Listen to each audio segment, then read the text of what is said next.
And hello, everyone. It's your girl, Gabrielle. Welcome to a brand new episode of Hot Topics. This episode is being streamed live. So if you are watching this in real time, please interact with us. This is an interactive episode. I'm switching things up for 2022. Is that the year that we're in? 2022. So I'm switching it up this year. So this is an interactive episode. So if you happen to be watching this in real time, any questions, comments, cheers, booze, whatever it is, please leave it in the chat. This is a new year, new era. Let's do it. Are you ready? I'm ready. Let's do this. Let's start the show.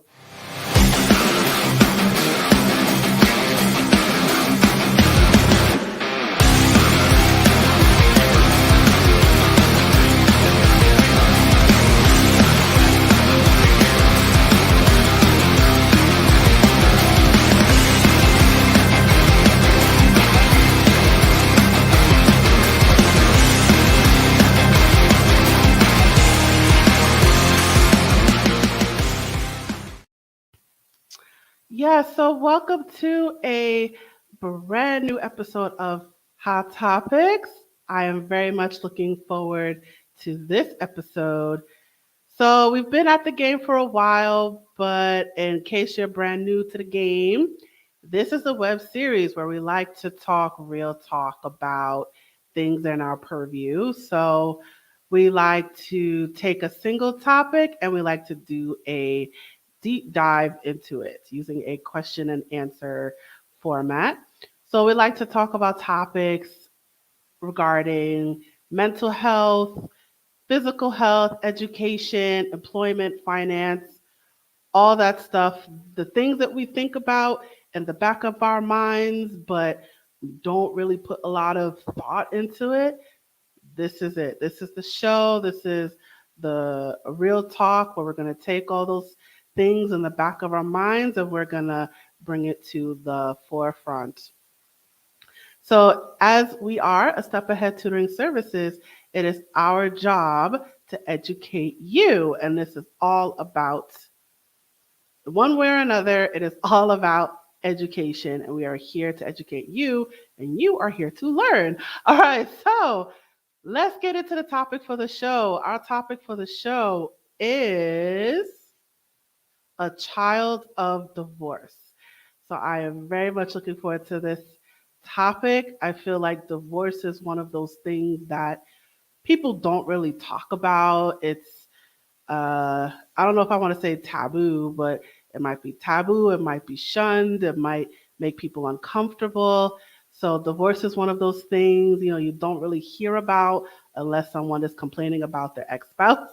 But this particular topic I want to get into because I always want to know what is it like to be a child of divorce? What is it like to have divorced parents? What is it like to, your whole world is kind of framed around two parents and all of a sudden you're watching your parents split up, and you know what's it like being that child? I want to get into that mindset of the child kind of watching the world be ripped apart, and now they have to manage this newfound newfound path that they're in. So I'm very much looking forward to having this discussion. I told you, this is Hot Topics. This is real talk. We're going to do this.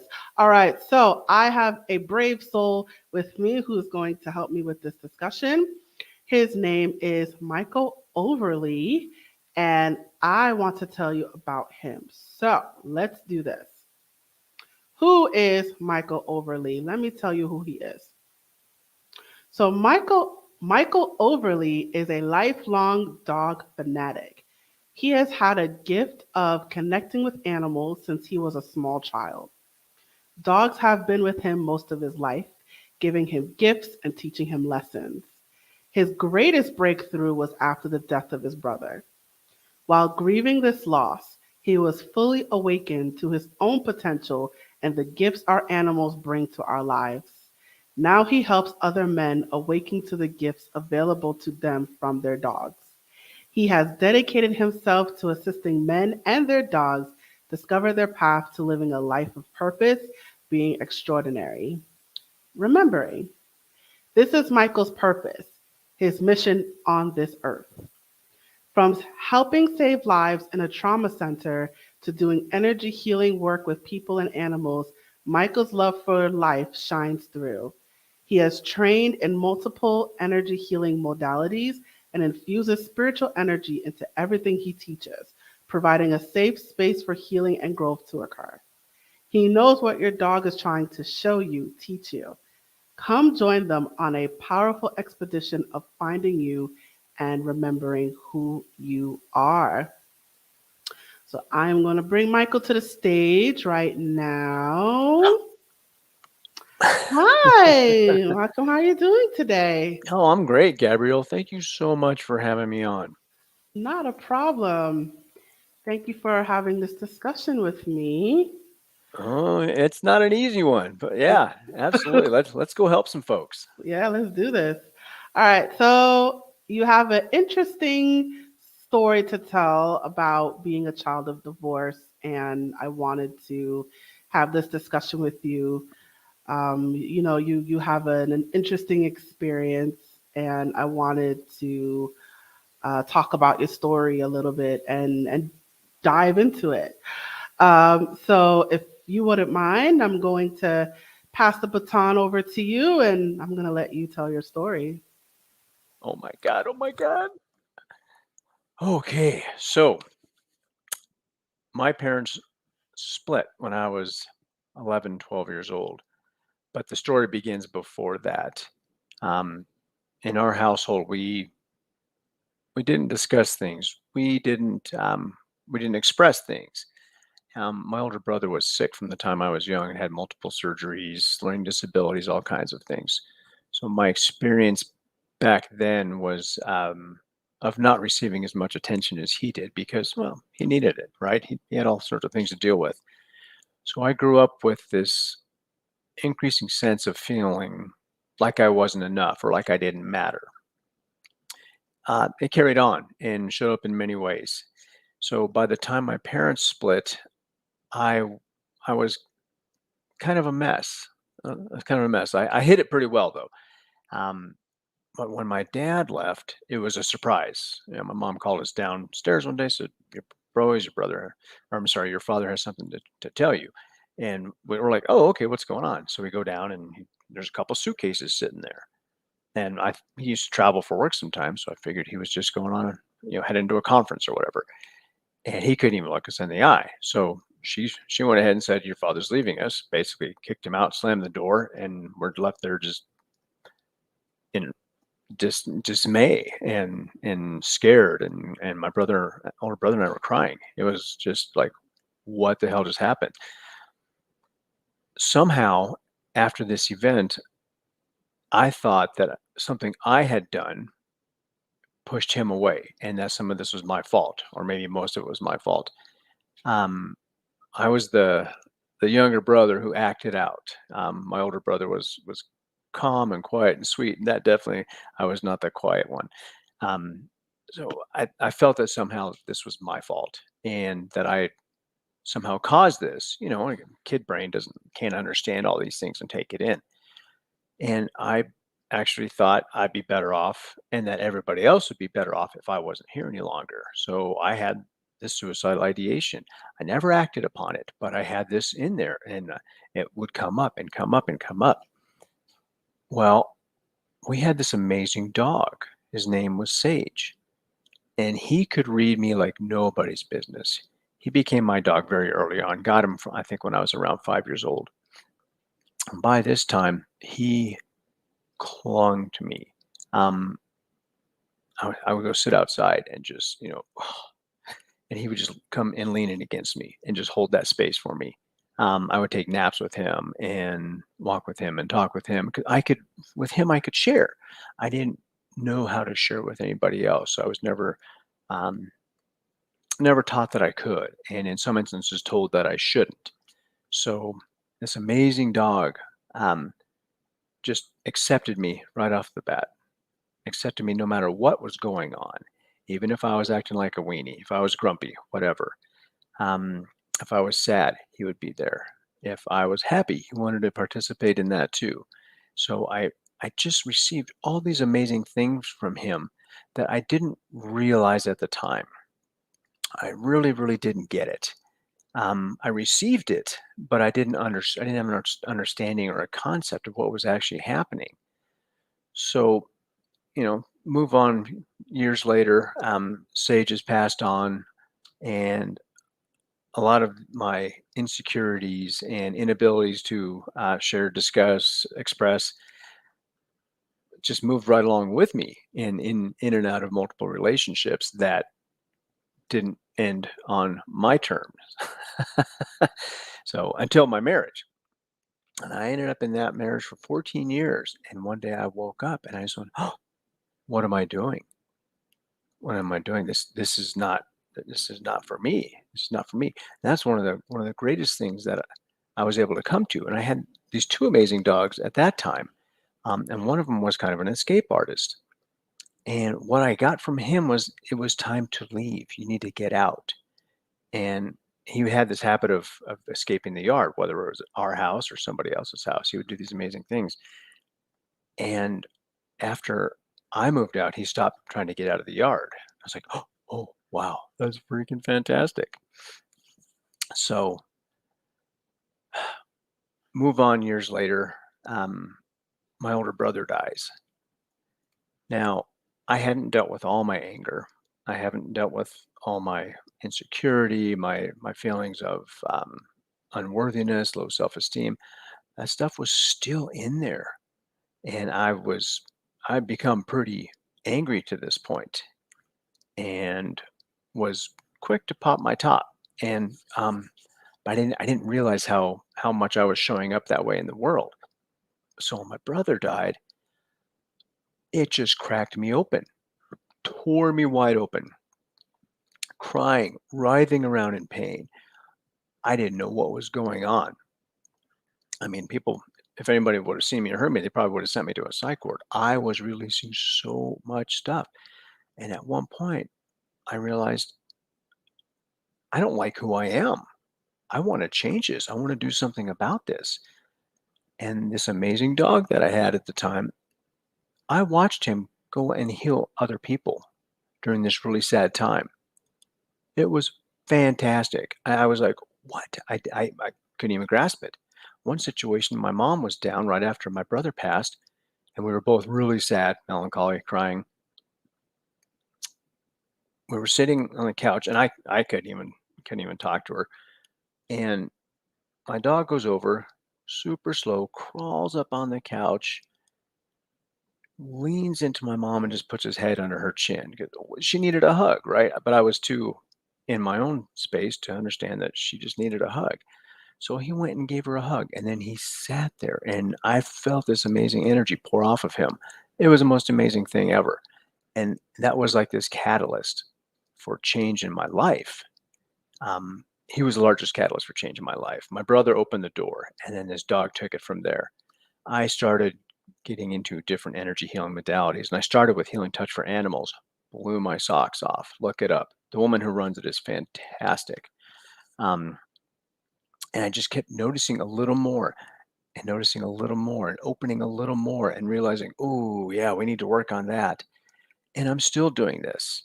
Um, Gabrielle had asked me about my father in a previous conversation, and I attempted to describe him. And I don't have a relationship with him any longer. Um, and when she asked me to describe him, and I told her what I said, she said, "Are you still angry? You sound angry."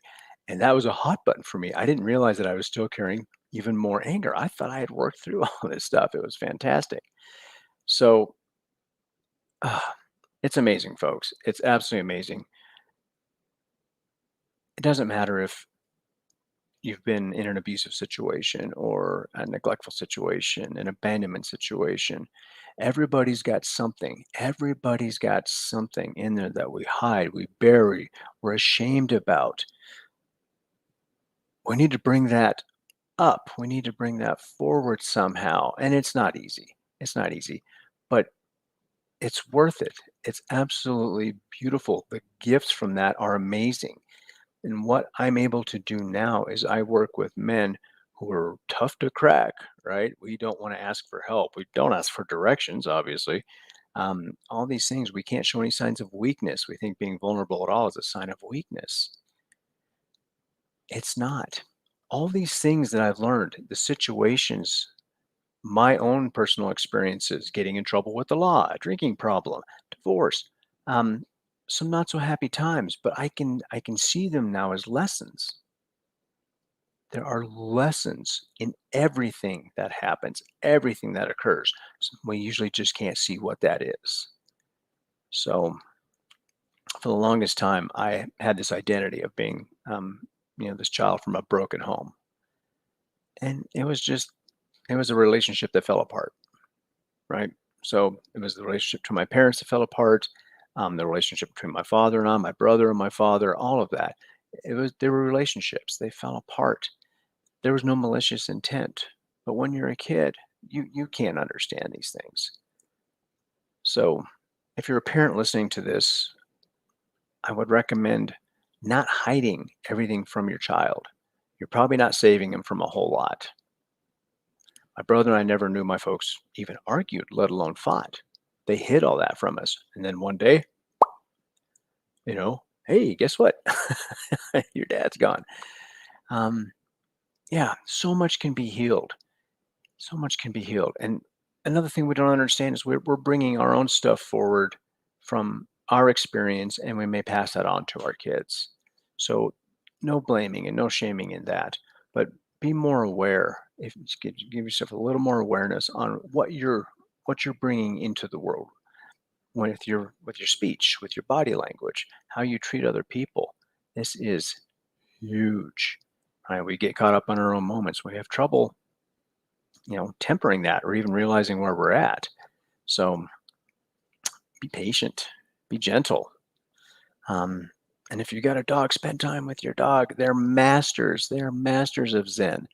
They create peace and they spread happiness and joy, and they teach you how to relax and just be in a moment. When's the last time you gave yourself time? You could just relax and just be quiet and just notice. You don't have to be doing anything. We're human beings, not human doings, right? But we act the other way. How can we do this? How can we create a space for ourselves, create that safe space that we love getting from our animals or from a loved one who gives us, this love, sometimes unconditional love, like an animal can give. Why is it that we can't give that to ourselves? Well, we don't give ourselves the time to investigate why we're not happy, why we're sad, why we may be depressed. How can you create some space for yourself? I get up at 3:30 every morning. I don't have to, but I do it because I create this space and I dedicate time to my own healing and my work, my personal work. And then I can go do my other work where I can can I work on helping these other guys. It's fantastic, but I have to dedicate this time to myself. If I don't start my day that way, I feel off. I'm not ready to tackle what comes. But if I've given myself that time, that space, that love first, it is amazing. It's amazing. We frequently put other people ahead of ourselves. And as a parent, you know this so well, right? You've got kids, their needs need to be met. Maybe a spouse, maybe you're working also, and you've got friends and neighbors and all these things that are taking time and energy from you.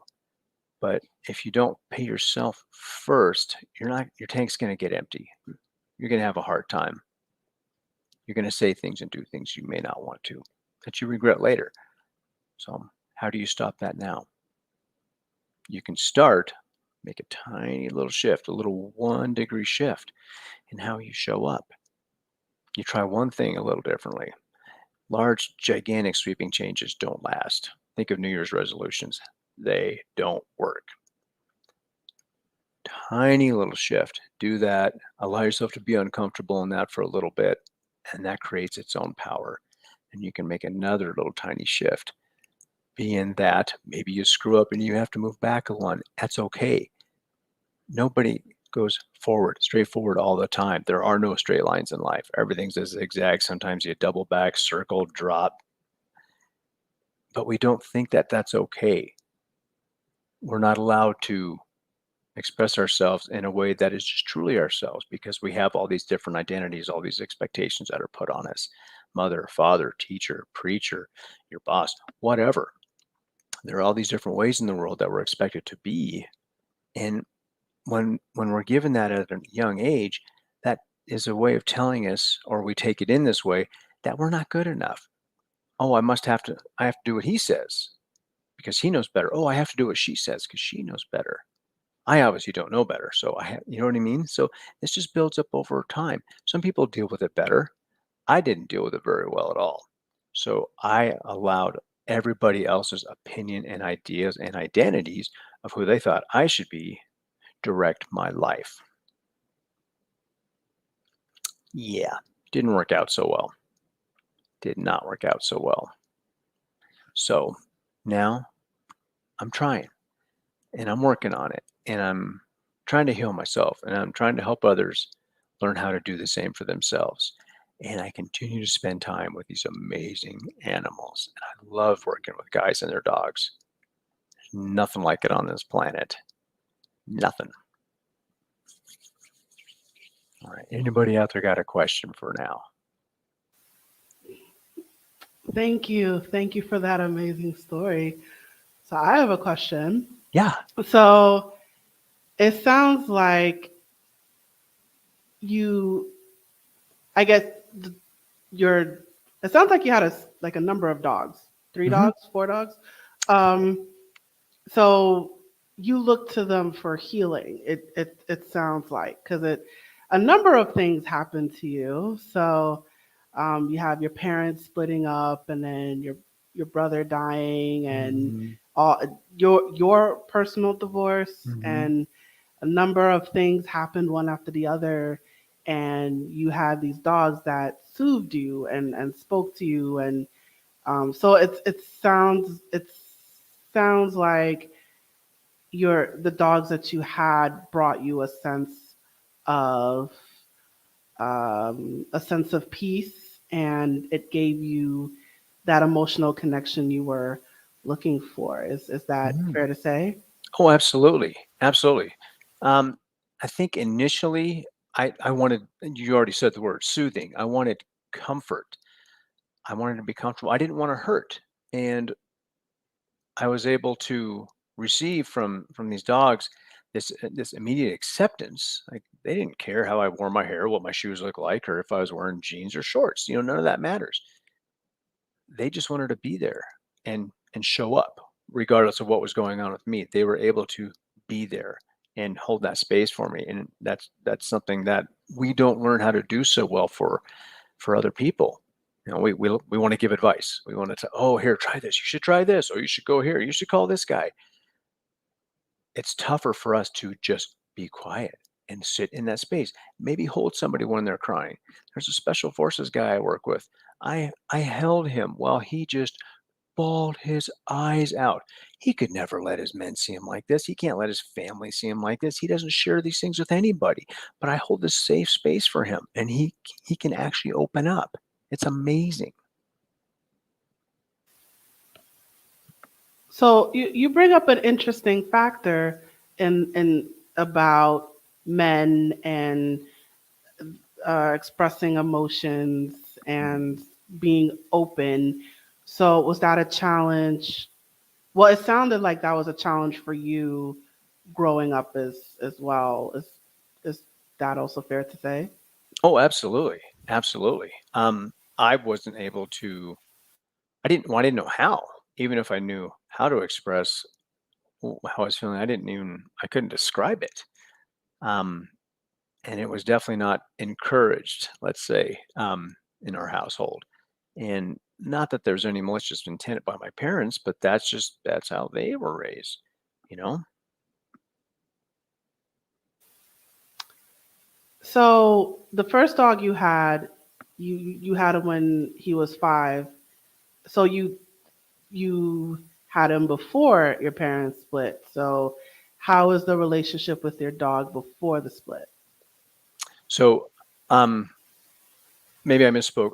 We got him when I was about 5 years old as a puppy. So we got him when he was very small. Um, and we were, fun and close, and you could tell he was my dog. Um, but that bond, I think, deepened greatly um, when he could tell I was really in distress, and he became even more present for me. Right. So sorry, how old were you when you got your first dog? About 5. Okay. So but then your parents split at 11. So Hmm. what I'm trying to say, between 5 and 11 you had this dog. Hmm. So did you have that same um, bonding with your dog before the split as you did after the split? No, it wasn't. It wasn't as deep. It wasn't as profound at all. He was fun and energetic and playful and those kinds of things. When the split happened, he turned into a guardian for me. A guardian, how? Can you tell more about that? He stayed real close to me. He helped me feel safe, like safe as in protected, and I could just, if I needed to cry, I could cry with him, and I didn't feel ashamed. And he watched over me, and he ended up sleeping with me. He was sleeping in my bed at that point. So your dog was, because I'm hearing you say you felt safe. He was your guardian. You know, Mhm. he was a sense of comfort. So these are things that you weren't feeling around the time of the split. Oh yeah, no, yeah, absolutely, yeah. I was not. I didn't feel safe. I didn't feel. In some ways, I didn't feel loved. I didn't feel definitely didn't feel secure. Um, I didn't think I was even worthy of love at that point. So when this amazing animal kept showing up for me, I latched onto that pretty hard. So I'm wondering if you bonded more with animals than you did people. Yeah, that's pretty fair to say. So did you feel that it's easier to connect with animals as you did with people? Maybe, they didn't um animals kind of instinctively love us, as opposed to people, they leave, they fight, they um there's a lot more emotional complications when it comes to Mhm. humans. So I'm wondering if it was easier to bond with your dog because um, the lack of human flaws. Yeah, yeah, absolutely. And I loved the birds and the squirrels. I used to go rescue a kitten from across the alley. I'd sneak into their back porch and steal a kitten and bring it home. When I was a little guy, I loved the animals. There was, as you said, it was different. There was no effort in trying to establish or work on a relationship. Um, there were no rules. You showed up, and if you enjoyed spending time with each other, you did. It was fantastic.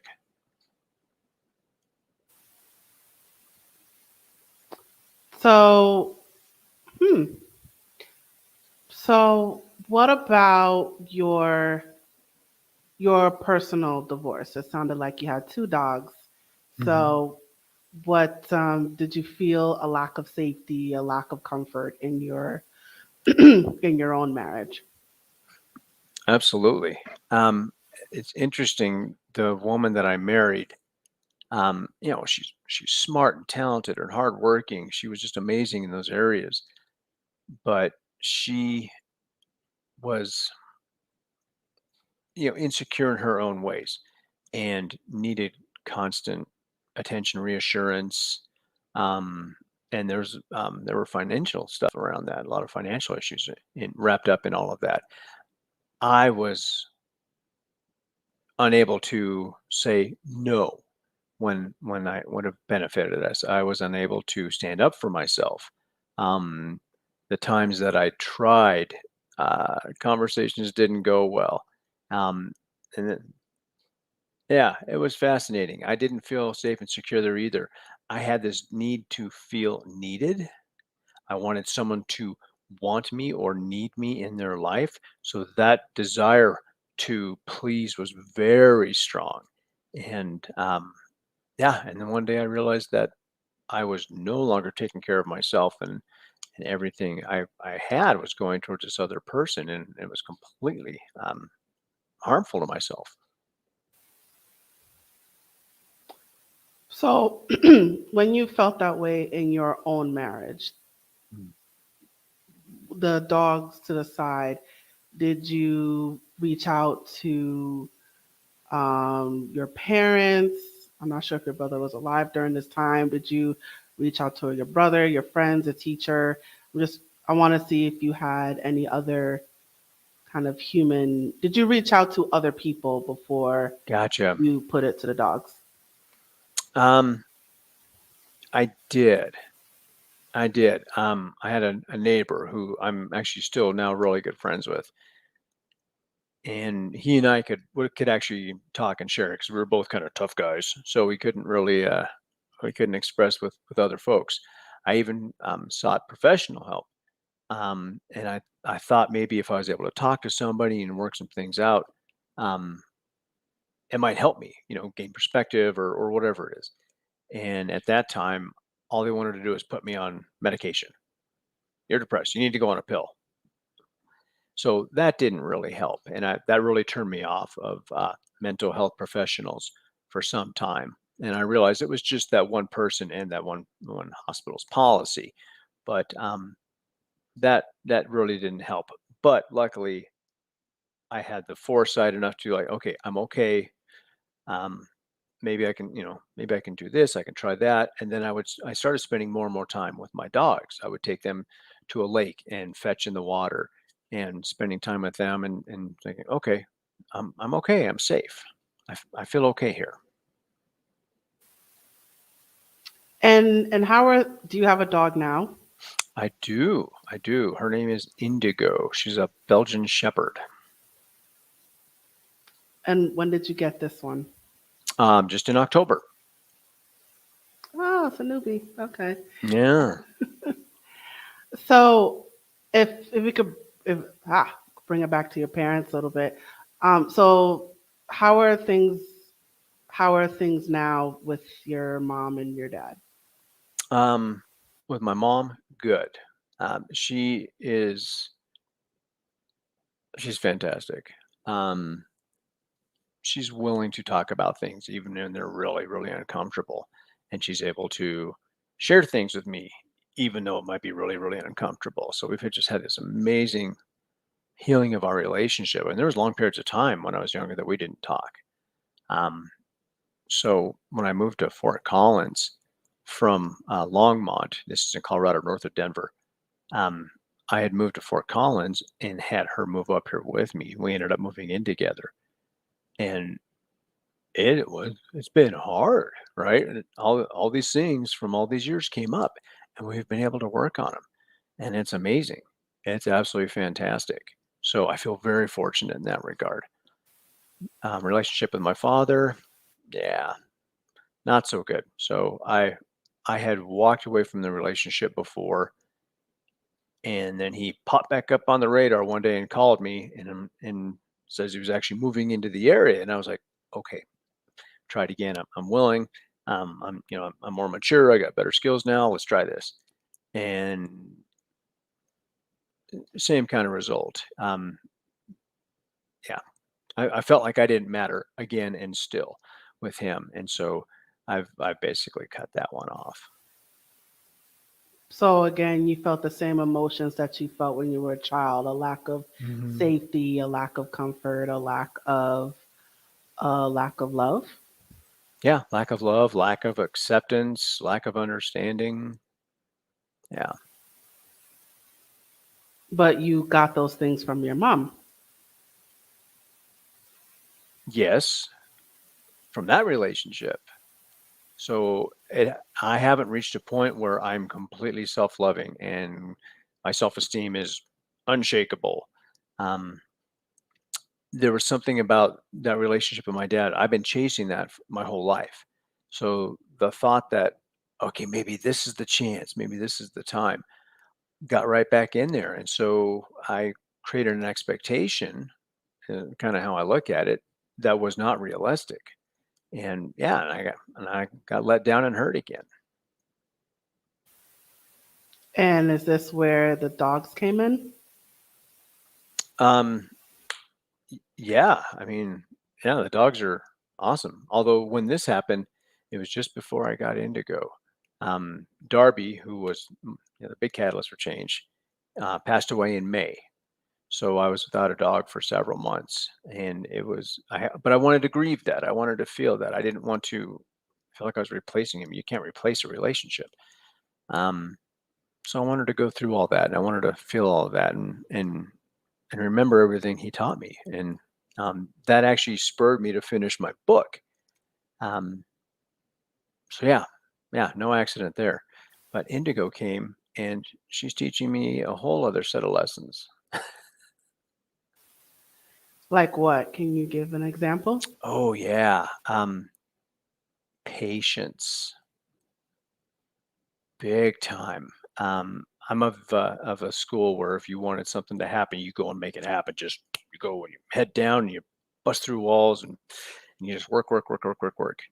Um, she is super smart, super energetic, and she's got, I'm guessing, some kind of police dog lineage, and uh, she's amazing. She's an amazing physical specimen, the stuff that she can do.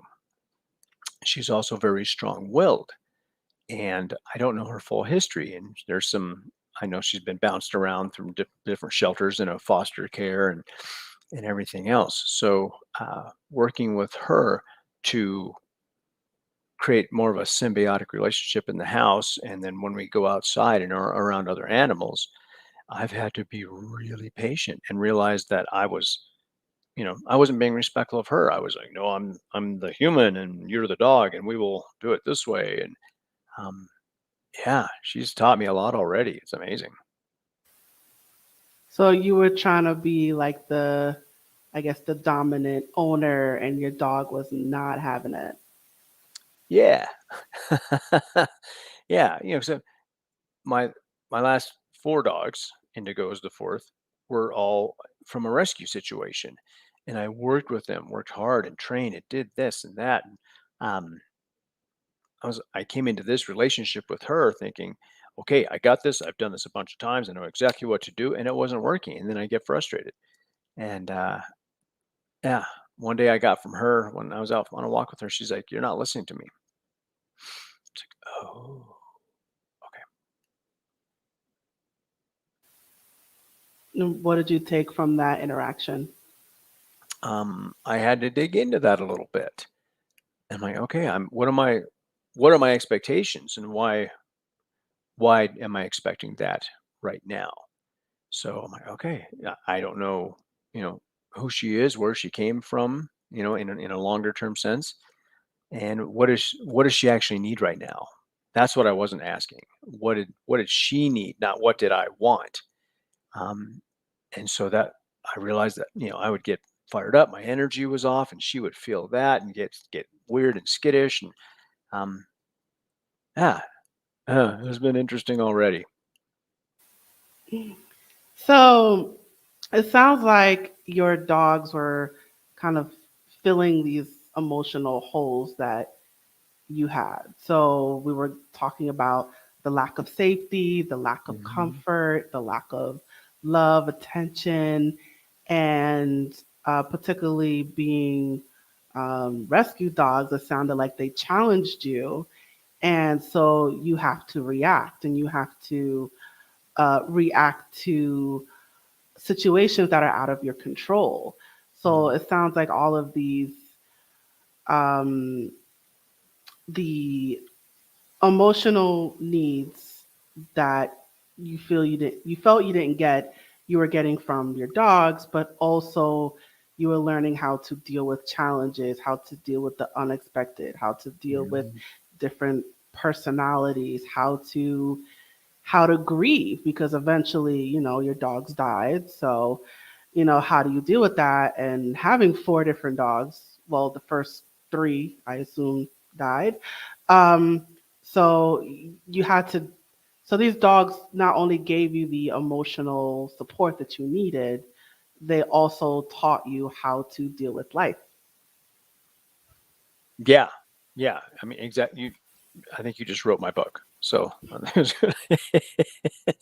no, that's spot on. Um, I was able to get from them things that I wasn't getting from other people. Um, it was just a different type of relationship, and I was open to that where I may not have been open to um, picking up on things and social cues, whatever, from people around me. Of course, of course. All right. So time is fast spent. We got to wind things down now. Okay.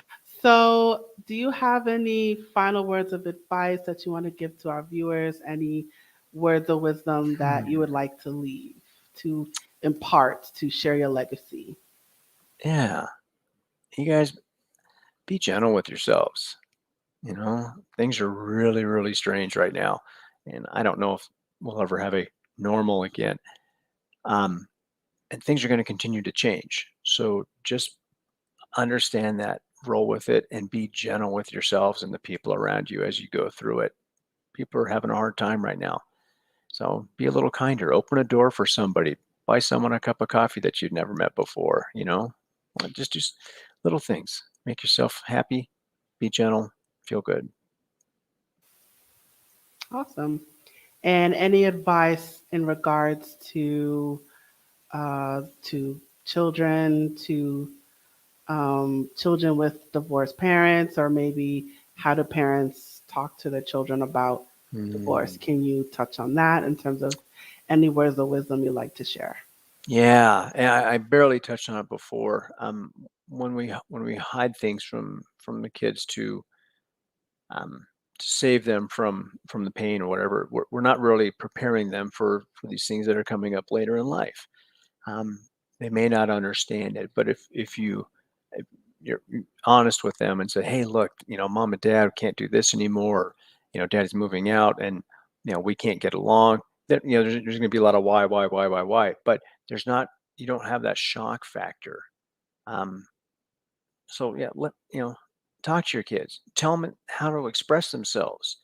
Say, when you're angry, instead of throwing something, tell me that you're angry. Just little things like that. I didn't learn that, and I think those things would have been really beneficial. Thank you so much for those words of wisdom. And let me put up your banner. Ooh. Yeah, so you can follow Michael Overlie. He's on a variety of social media platforms. You can follow him on LinkedIn, on Instagram, and on Facebook. You can also check out his website, which is www.dogsandmen.com. So if you are looking for those services, can you briefly discuss your business a little bit?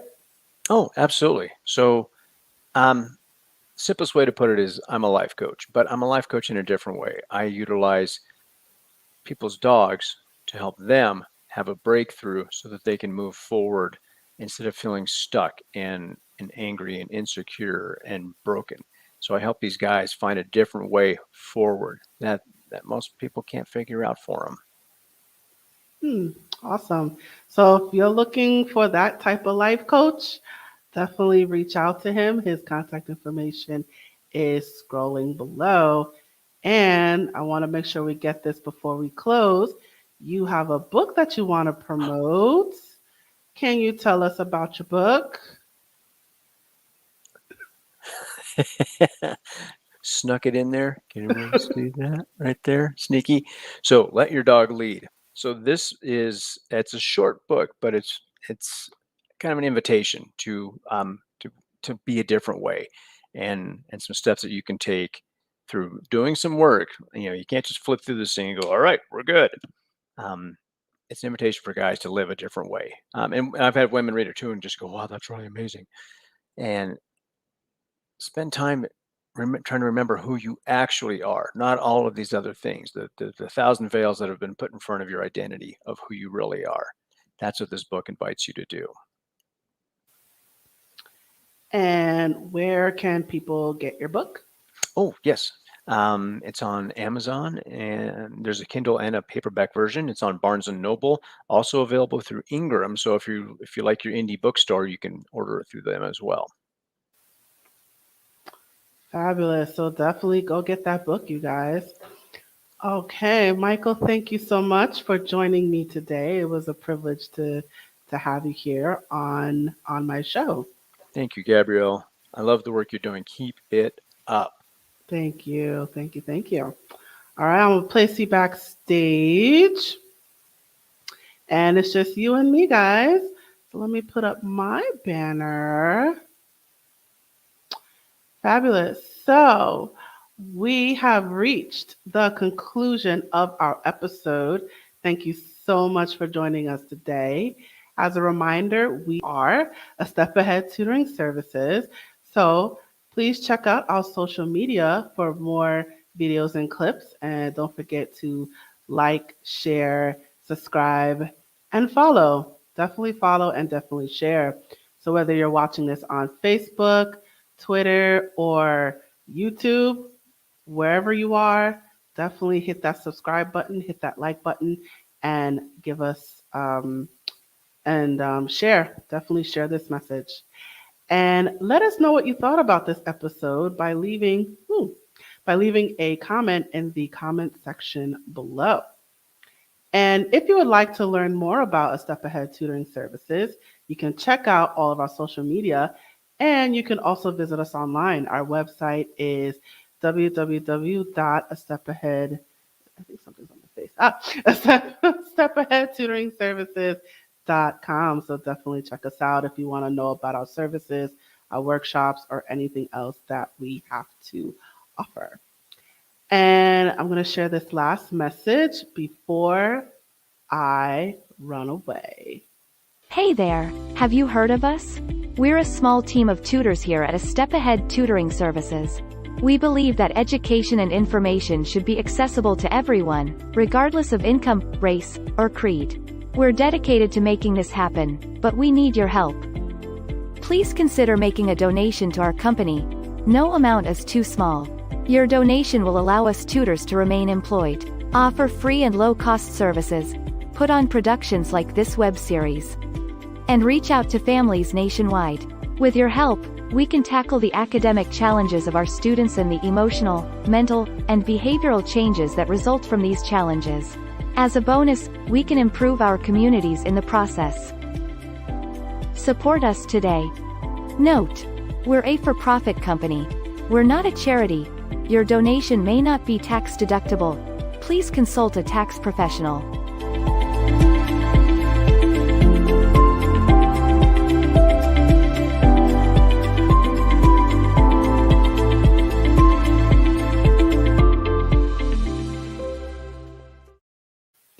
Yes, yes, yes, and yes. So thank you again for joining us for this episode. I look forward to seeing you at the next episode. Thank you for joining us. And now, signing off.